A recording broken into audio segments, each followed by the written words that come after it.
So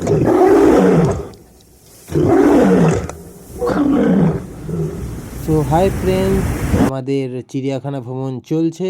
তো শনিবারের দিন চিড়িয়াখানাতে ভালোই লোকজন এসেছিলো। আগের ভিডিওতে তোমরা দেখেছো যে প্রথম পার্টটা, তারপরে সেকেন্ড হাফে আমরা খাওয়া দাওয়া করছি। বাড়ি থেকে মাংস পাওয়াটা নিয়ে এসেছিলাম, তো সেটাই আমরা বসে বসে খেলাম।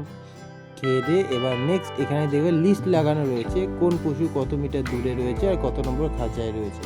তো দেখতে দেখতে আমরা চলে গেলাম।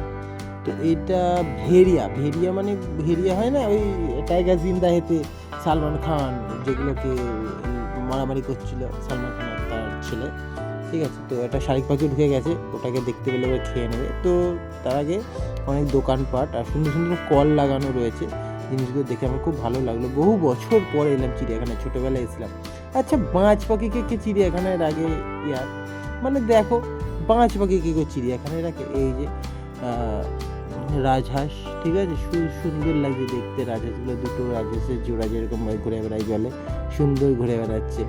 ঠিক আছে, রাজহাঁসগুলো খুব সুন্দর দেখতে লাগছিল। তো এরপরে ব্ল্যাক এটা রাজহাঁস কি অন্য কি? এর গলাগুলো দেখো কত বড় বড় গলা এদের। ঠিক আছে, এগুলো কি রাজহাঁস? এটা তো উট পাখি এরকম টাইপের কিছু একটা বলে, উট পাখি। এগুলো নর্মালি আমাদের এখানে অনেক পার্কেও টুকটাক দেখা যায় এই উট পাখিগুলো।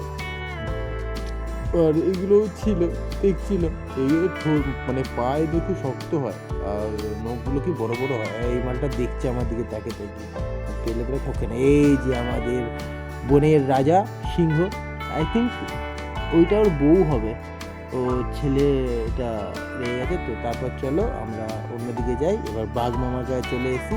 এই বাঘ মামা একটু হিসিও করে দিয়েছিল পাবলিকের গায়ে, ওটা সরি ভিডিওতে তুলতে পারিনি। আর কেমন একটা গন্ধ হয়েছিল। তো